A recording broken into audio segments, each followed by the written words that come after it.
लख्ते जिगर सैयदना जाफर सादिक के शहजादे इस्माइल अव्वल का बेटा सैयदना मोहम्मद अहमद के शहजादे सैयदना इस्माइल सानी का बेटा सैयद ज़हीरुद्दीन का नूरे नजर, सैयद बहाउद्दीन का लख्ते जिगर, सैयद अली कुतुबुद्दीन हलबी का बेटा कौन, कुतुबुल अख्ताब सैयदुस सादात फख्रुल औलिया इमामुल औलिया सुल्तानुल औलिया सैयदना बदीउद्दीन जिंदा शाह मदारुल आलमीन।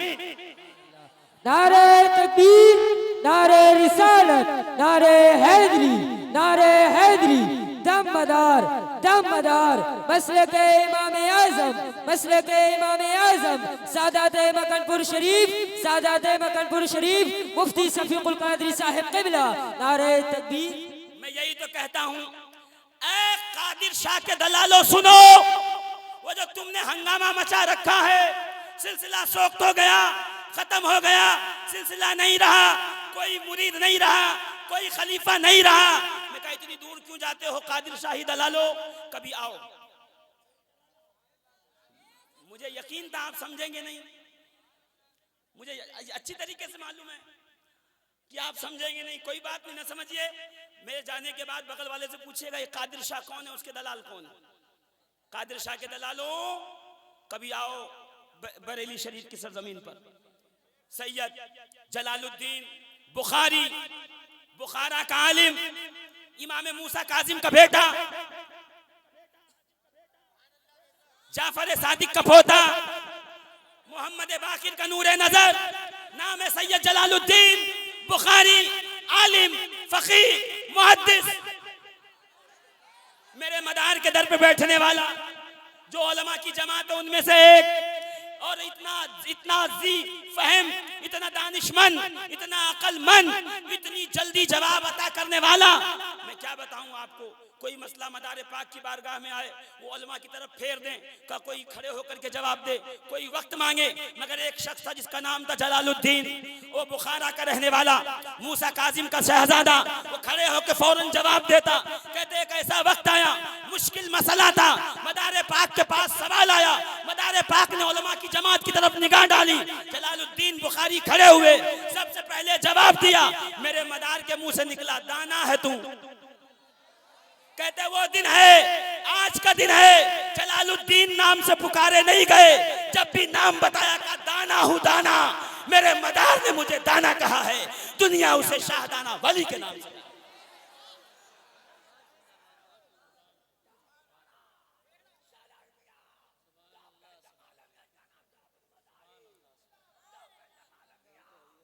जोर से बोलो ना आप।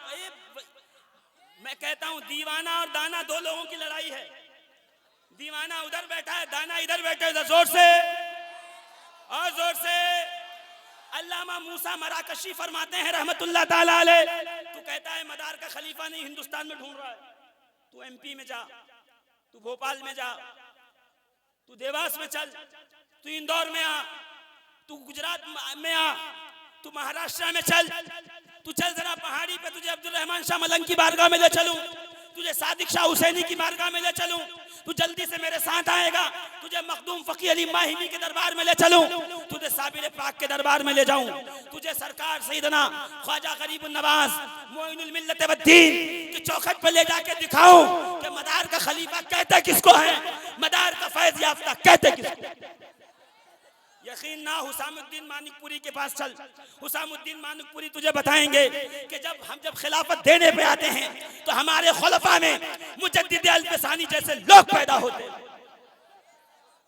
मुझे नहीं पता आप किस बात पे सुभान अल्लाह कहना जानते हो, मगर मैं इतना जानता हूं कि मेरा अपने वक्त पे एकदम अपना टाइम जो है मेरा खत्म होगा, मैं बात को खत्म कर दूंगा। तुझे देखना है ना मदार पाक का खलीफा किसको कहते हैं, तो मेरे साथ आ, अजमल बहराइची के पास चल, बुड्ढन बहराइची के पास चल। वो कहेंगे जब मदार का फैज मैं आगे भेजता हूं तो फिर मेरे मुरीदों में कोई जमालुल औलिया होता है। जोर से बोलो ना, कोई जमालुल औलिया होता है। जोर से। कोई शाह फजल होता है, कोई सैयद मोहम्मद होता है, कोई शाह बरकतुल्लाह होता है, कोई हमजा आइनी होता है, अगर तुझे मदार पाक का खलीफा देखना है ना तो तुझे चलना पड़ेगा, और अगर बहुत ज्यादा चलने का शौक नहीं है तो इसी बरेली की सरजमीन पे आना, हम तुझे दिखाएंगे बरेली का जर्रा जर्रा, कूचा कूचा, गली गली, जहां जहां जाओगे तुझे मदार के खलीफा का गुंबद चमकता हुआ, फैजान बांटता हुआ ये बताता रहेगा।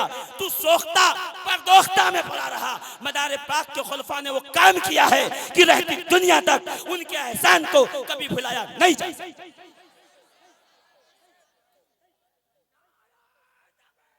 ये जो मदरसों के निसाब में तुम पढ़ाते रहते हो ना कि देखिए ये मदरसे का निसाब है, इसमें कानून शरीयत है, कभी साहिब कानून शरीयत अल्लामा शमसुद्दीन की बारगाह में जाके पूछना तू कौन है जिसने तालिब इल्मों की जिंदगी में सबसे पहले फिक्र का पहला तीर बनकर उनके सीनों में पिवस्त हुआ है, उनके मुताले की मेज पे तू आया है, तू है कौन? तो अल्लामा शमसुद्दीन मुस्कुरा के कहेंगे मैं वही हूं जो मदार पाक से फैज याफ्ता हूं। जोर से ना, जोर से। शहाबुद्दीन दौलताबादी जिसे फैज आप दें तो उसके फैजान से उसके फैजान से 18 वास्तों के बाद जो हो उसे हम साहिब कानून शरीयत कहा। मगर अजीजान मोहतरम सुनिए, ये हम जिंदा वली के मानने वाले क्यों? मेरे जिंदा वली का नाना जिंदा। मैं मदार पाक की हयात पे बात करता रहूं, कोई मदार पाक के नाना को मुर्दा बोल के चला जाए, ये मेरी बेगैरती है। इसलिए मैं अर्ज कर रहा हूं, अल्लामा शमसुद्दीन नाम का किताब का नाम है कश्फुज़ ज़ल्लाम, उठा के पढ़िएगा। क्या कहा? फरमाते हैं मूसा मराकशी, मैं नबी के दयार को हाजिरी के लिए पहुंचा, मेरा सामान सब छूट गया, सारा तोशा बिखर गया, सारा सामान यहाँ वहां हो गया। मैं इस हाल में पहुंचा, पैर में छाले, बाल खुले हुए, चेहरे पे धूल, आंखों में आंसू, लरसता, एकदम कमजोर सा, नबी के रोजे के सामने। मैंने रोजे को देख कर कहा, या रसूल अल्लाह, मैं आपका मेहमान हूँ, बाहर बहुत भीख मांग सकता था, हाथ फैला सकता था, झोली फैला सकता था, देने वाले रुपए 2 रुपए दे के चले जाते, मगर या रसूल अल्लाह मैं जानता हूँ जिसको अता करने वाला आप जैसा सखी हो वो किसी गैरे के सामने दामन नहीं फैले। अब समझे? मूसा मराकशी से मोहब्बत करने वालों, उसी दिन बता दिया कि जब देने वाला इतना बड़ा करीम हो तो किसी छोटी बारगाह में हाथ नहीं फैलाया जाता। मैं इसीलिए तो कहता हूँ हम मदारियों के लिए जब बदीउद्दीन जिंदा शाह मदार जैसा करीम हो तो किसी और के सामने हाथ फैलाने की जरूरत नहीं। इसी दर से अल्हम्दुलिल्लाह काम चल रहा है हमारा, और इंशाअल्लाह अज़ीज़ चलता रहेगा। मगर जल्दी से चलिएगा, सरकार आपके सिवा किससे मांगू? आप अता करने वाले, आप दाता, आप आका, आप फजल फरमाने वाले। कहते बैठे बैठे रोते रोते नींद आ गई, अभी ख्वाबे गफलत में गए थे, सर का टेक जो है वो सरकार के मुकद्दस मिंबर से था, सामने रोजा था। क्या कहते हैं पता है? मैंने ख्वाब देखा। क्या देखा? सामने से मेरे आका तशरीफ ला रहे हैं। ये इतनी आसान बात थी जितना आप धीरे से कह रहे हैं, सामने से आका तशरीफ ला रहे हैं। कायनात का वो मेहमान देखो जिसके लिए आका खुद तशरीफ लाए। जोर से कहिए ना। तमाम उलमा ने कहा ऐसा कोई मेहमान दुनिया में नहीं होगा मूसा मराकशी जैसा जिसके लिए खुद नबी चल के आए हो। मैंने कहा पलट भारत की धरती पे आ, मालाबार के साहिल से जाके अपने सर को टकरा, तुझे दिखेगा, तुझे मिलेगा। खंबात की धरती पर अपने शहजादे को शीरे बिरंज देने के लिए, अपने मुकद्दस हाथ के नूर से मुनव्वर करने के लिए मेरे आका खुद तशरीफ लाए। बदीउद्दीन तेरे चेहरे को हमने ऐसा मुनव्वर किया जो बगैर हिजाब देके सजदे में गिरे। जोर से कहिए ना। क्या कहते हैं कि सामने से सरकार आए, दाएं अबू बकर थे, सुन्नियों का मजमा जोर से बोले, दाएं सैयदना सदाकत के ताजदार सैयदना अबू बकर सिद्दीक थे, बाएं फारूक आजम थे, पीछे पीछे उस्मान गनी थे, आगे आगे अली आवाज लगा रहे थे, मूसा मराकशी उठ जा, सोने का वक्त नहीं, किस्मत जगाने को ताजदार मदीना आए। जब आंख खुली तो नबी ने अपनी मुकद्दस एबा से रोटी निकाली, मेरे हवाले करके तू भूखा है ना, खा ले, मैं तुझे खिलाने आया। कहा मैंने आधी रोटी तोड़ी, जाके सुना देना उनको, एकदम सही वाकया सनद के साथ मौजूद है। कहा आधी रोटी तोड़ी, आधी खाई, आधी हाथ में दी। अचानक से नींद बेदार हुई, ख्वाब खत्म हुआ, नींद खुल गई। कहते हैं अल्लाह की कसम, जो आधी रोटी खाई थी उसके आसार पेट और मुंह में थे, जो आधी बची थी मेरे हाथों में। जोर से, पीछे वाले जरा जोर से। किसने कहा जिंदा नहीं है? मेरे आका जिंदा भी है, मदद करते भी हैं, मदद पहुंचाते भी हैं। जो कैमरे के पीछे बैठे हुए हैं, ये इतने कैमरे लग जाते हैं माशाल्लाह, ऐसे लगता है जैसे हम लोग किसी बड़ी जो है वो मीटिंग वगैरह में आए हुए हैं, मंत्री हैं। अल्लाह सलामत रखे आपको, जहां तक ये बात पहुंचाए पहुंचा दीजिए, जहां तक पहुंच सके पहुंचाइए। मैं जल्दी से चलूं। मेरे आका अलैहिस्सलातो तस्लीम के प्यारे मोहब्बत करने वालों, जरा देखो आखिरी हदीस की तरफ मैं आ गया। ये हदीस उस हजरत उस्मान इब्ने हुनैफ के नाम से मशहूर है। हदीस उस्मान इब्ने हुनैफ रदियल्लाहु ताला अन्हुमा, ये सहाबी रसूल है। कहते मैं नबी की बारगाह में हाजिर था। तिरमिजी की हदीस पाक, मौजम तबरानी में रवायत नकल, सनद बिल्कुल सही है। क्या कहा पता? मैं आका की बारगाह में हाजिर था, एक शख्स आया, मादरजाद अंधा, एकदम अंधा, आंखों में नूर नहीं, कुछ भी नहीं, कुछ नहीं दिखता। सहारा पकड़ पकड़ के नबी की बारगाह में हाजिर हुआ कि या रसूल अल्लाह दुआ कीजिए, अल्लाह मुझे आंख अता फरमाए। नबी करीम मुस्कुराए, मुस्कुरा के कहा जा बाहर जाके तू जल्दी से वजू बना। वजू बना के 2 रकात नमाज पढ़। नमाज पढ़ने के बाद कहे अल्लाहुम्मा इन्नी अस्अलुका व अतवज्जहु इलैका। जोर से। नबी ने क्या कहा? तू जल्दी बाहर जाके नमाज पढ़ के दुआ कर, अल्लाहुम्मा, ऐ मेरे अल्लाह, इन्नी, बेशक मैं, अस्अलुका, तुझसे सवाल करता हूँ, व अतवज्जहु इलैका, और मैं तेरी तरफ तवज्जो चाहता हूँ। कैसे? बेहक़्क़े मोहम्मद नबी रहमा, तेरे नबी मोहम्मदुर रसूलुल्लाह रहमतुल लिल आलमीन के वसीले से। यहां तक तो सारे वहाबियों को समझ में आएगा, सारे दयाबना को समझ में आएगा, सारे बदअकीदों को समझ में आएगा। अगला जुमला सुनो, मेरे आका ने फरमाया, क्या कहेगा? बेहक़्क़े मोहम्मद नबी रहमा। जब इतना कह ले अर्श वाले रब से, तो फिर एक काम कर, क्या कहना पता है? अल्लाहुम्मा इन्नी तवज्जहतु बिका, ऐ अल्लाह, ऐ अल्लाह, अल्लाहुम्मा इन्नी तवज्जहतु बिका, ऐ अल्लाह, मैं तेरी तवज्जो चाहता हूं। किसकी तरफ? अभी क्या कहा? अल्लाह तेरे हबीब को देख। फिर कहा या मोहम्मद, हाँ रुकिए, क्या कहा? या मोहम्मद इन्नी तवज्जहतु बिका, ऐ मोहम्मद अरबी, अब आप तवज्जो फरमाइए। यानी अल्लाह रहमतुल लिल आलमीन के सदके में मुझे आंखें अता कर। ये कहने के बाद खामोश नहीं होना, नबी की बारगाह में आके कहना या मोहम्मद। या रसूलल्लाह नहीं कह सकते, या अली नहीं कह सकते, या गौस नहीं कह सकते, या ख्वाजा नहीं कह सकते, या मदारुल आलम, या मदारुल आलमीन नहीं कह सकते। मैं कहता हूं अक्ल के अंधो, दुआए उस्मान इब्ने हुनैफ हदीस पाक के सीने में मौजूद है। किताबों के अंदर ये बता रही है, गवाही दे रही है कि तुम लफ्ज़ या के साथ रसूल करीम को बादे अज़ विसाले ज़ाहिरी मुखातब कर सकते हो, या मोहम्मद कह सकते हो, या रसूलल्लाह कह सकते हो। और या रसूलल्लाह या मोहम्मद पे तो एक दलील वो भी है ना कि जब हज़रत अबू बकर सिद्दीक का ज़माना है, उधर से एक शख्स ने दावाए नबूवत कर दिया कि मैं नबी हूँ। सहाबा किराम जंग को पहुंचे, सामने झूठे नबी के मानने वाले, यहाँ सहाबा की जमात, ताबईन की जमात, सच्चे नबी के मानने वाले, दोनों सामने आमने सामने आ गए। एकदम टकराव पैदा हो गया।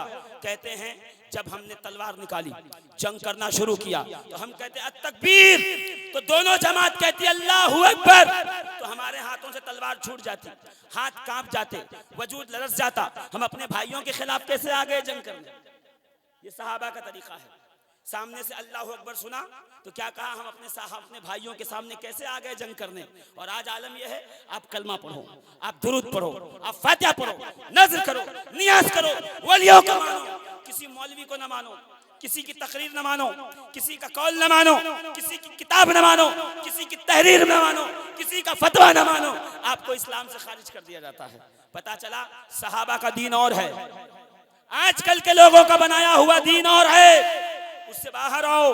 क्या कहा कि हम दोनों सामने आए, तकबीर का नारा लगा, उन्होंने भी कहा अल्लाह अकबर, हमने भी कहा, हाथ से तलवार छूट गई, वापस पलटे। कैसे लड़े इनसे? ये हमारे मुसलमान भाई हैं। अब सुनिए, सरकार सैयदना अली मुर्तज़ा हैदर कर्रार गालिब कुल्ल गालिब अली इब्न अबी तालिब ने मशवरा दिया, ए अमीरुल मोमिनीन सैयदना अबू बकर सिद्दीक, अपने और पराये में, सच्चे और झूठों में अगर फर्क जानना है कि असली और सच्चे नबी का मानने वाला कौन, झूठे नबी की तरफ से कौन आया, तो तकबीर पे बात नहीं चलेगी, आगे बात बढ़ानी पड़ेगी। जब कहो तकबीर, आवाज आए अल्लाहु अकबर, तो कहना अर रिसाला, जो कहे मोहम्मदुर रसूलुल्लाह वो सच्चे नबी का मानने वाला है। जो खामोश हो जाए समझ जाना वो झूठा है, मक्कार है, वो फ्रॉड कर। पता चला या रसूल अल्लाह का नारा, मोहम्मदुर रसूलुल्लाह का नारा, नारे रिसालत रोजे सहाबा से ही, खलीफा अव्वल अमीरुल मोमिनीन सैयदना सिद्दीक अकबर के जमाने से ही हक और बातिल में फर्क करने के लिए एक बेहतरीन तरीक़ेकार था। अब जरा गौर कीजिएगा क्या कहा, इन्नी या मोहम्मद इन्नी तवज्जहतु बिका इला रब्बिक, मैं आपकी ए रसूल आपकी तवज्जो चाहता हूं आपके रब की तरफ। आप दुआ कीजिए, आप दुआ करेंगे लतुक़ज़ा, मेरी क़ज़ाए हाजत पूरी होगी। और उसके बाद क्या होगा, फशफ़अहु फ़िय्या, तो आए नबी आपकी शफाअत मेरे हक में कबूल होगी तो मेरा बेड़ा पार लग जाएगा। अब क्या हुआ पता है, का ये दुआ मांग के जैसे ही हाथ फेरा, उस्मान इब्न हुनैफ कहते हैं खुदा की कसम जब वो बाहर आया मैंने अपनी आंखों से देखा है कि वो ऐसे देख रहा था जैसे कभी अंधा ही नहीं।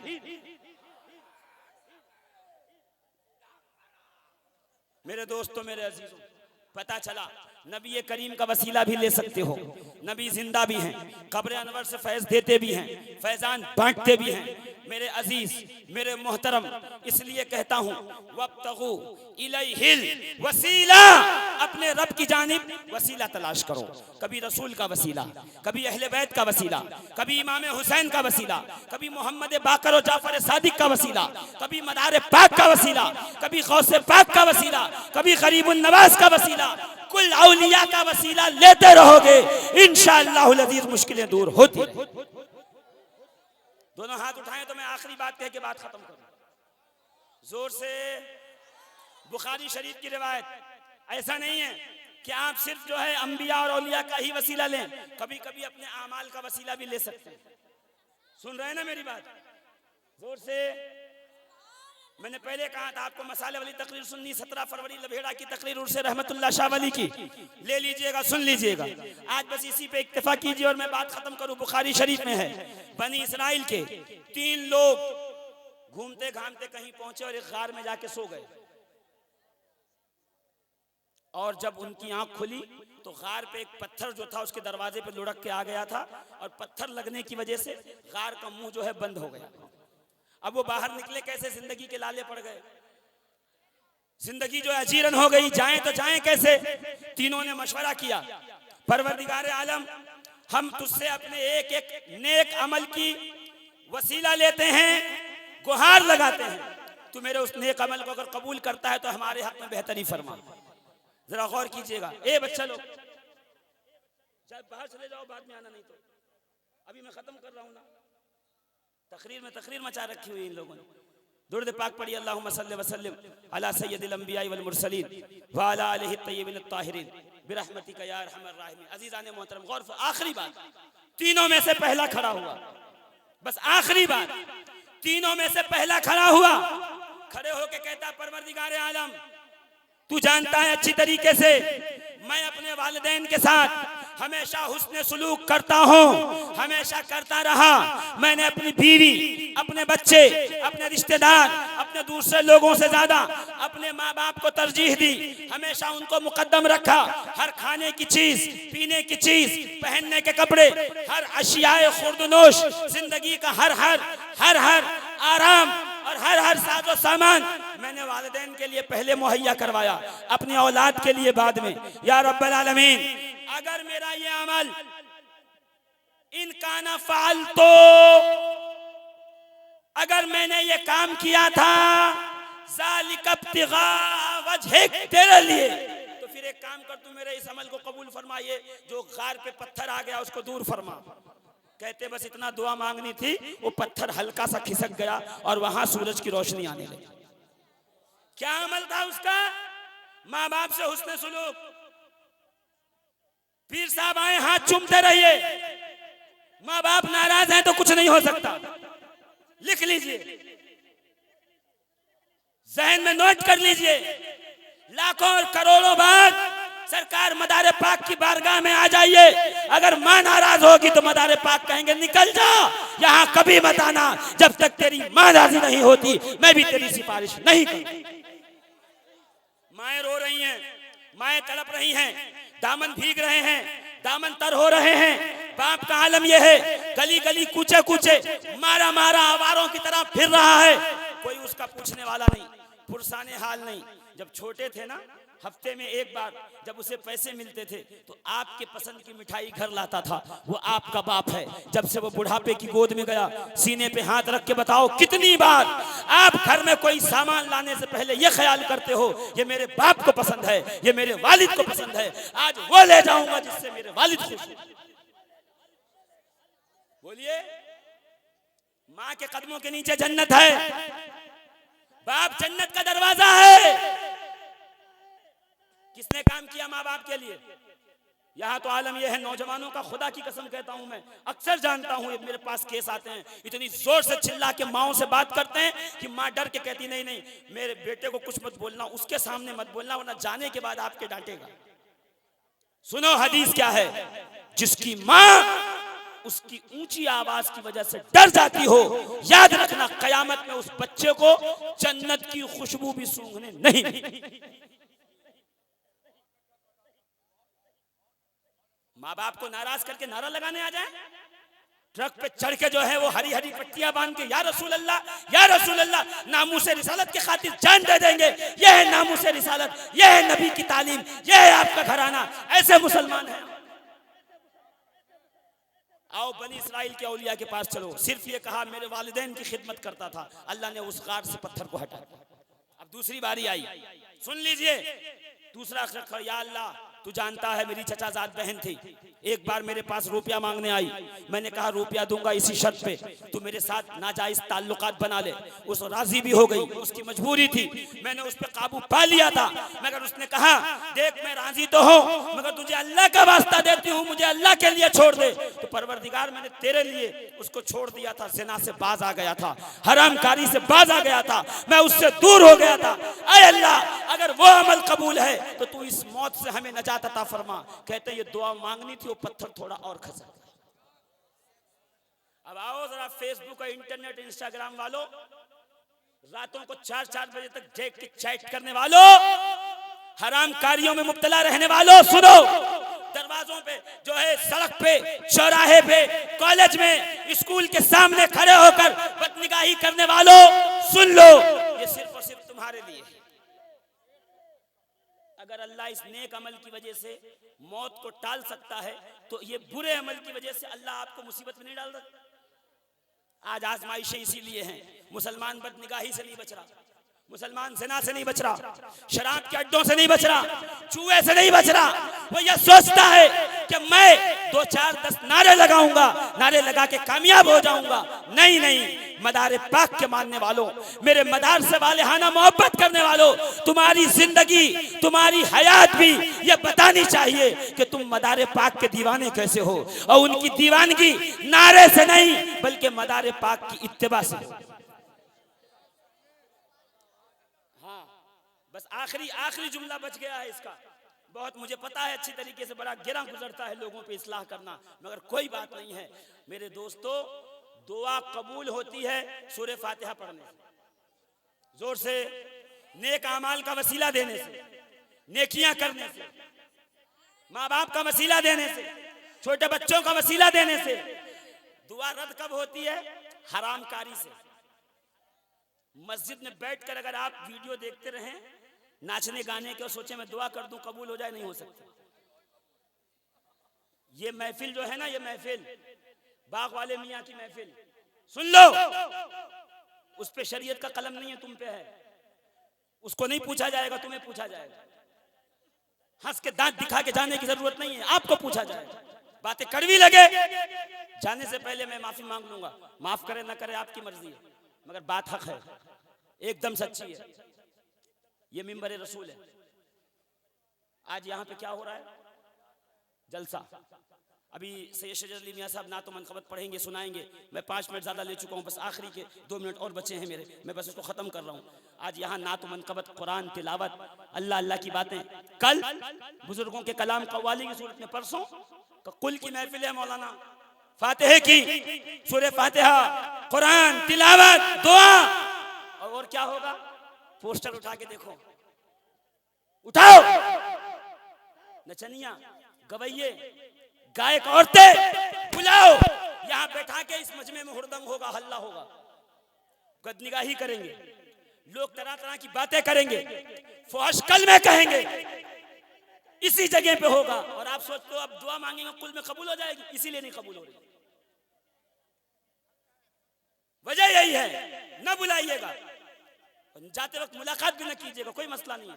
मैं किसी को भी एक नेक बंदे को पकड़ के बाइक पे बैठ के निकल जाऊंगा, मेरा कोई दिक्कत नहीं, मुझे कोई लाव लश्कर की जरूरत नहीं। मगर सुन लीजिए, ये बेरहरवी बंद कीजिए।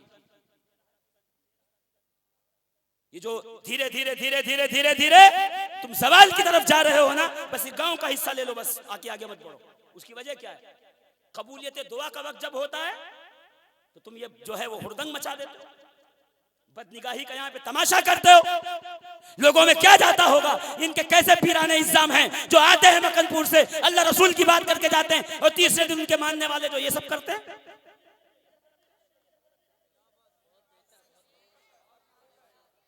जो नहीं हाथ उठा रहे मत उठाएं, कोई क्या फर्क पड़ता है मुझे। ये बेरहरवी बंद कीजिए, ये बदतमीजी बंद कीजिए। कुल का वक्त दुआओं की मकबूलियत का, कबूलियत का होता है। दुआ मांगी जाती है, अल्लाह औलाद दे, मुश्किल को दूर कर, बेरोजगारी को दूर कर, रोजगार अता फरमा।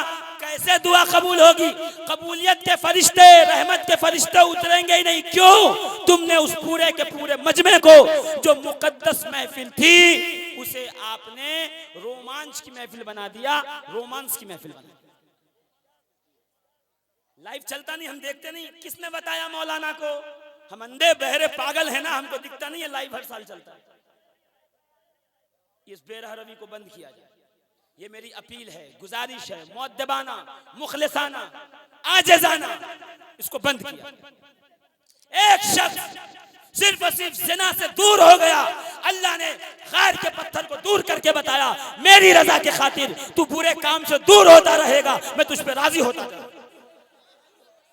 कमेटी वाले, मोहल्ले वाले, यहाँ के लोग ये बात का तहैया कर ले, इंशाअल्लाह अज़ीज महफिल रसूल की होगी। यहाँ पे सिर्फ अल्लाह रसूल बुजुर्गों का बताया हुआ काम होगा। हरामकारी, बदनिगाही, बदतमीजी, बददयानती से बचते रहेंगे। परवरदिगार हमारे इस अमल को कबूल कर, और जो मुश्किलें हम पे हैं उसे दूर फरमा।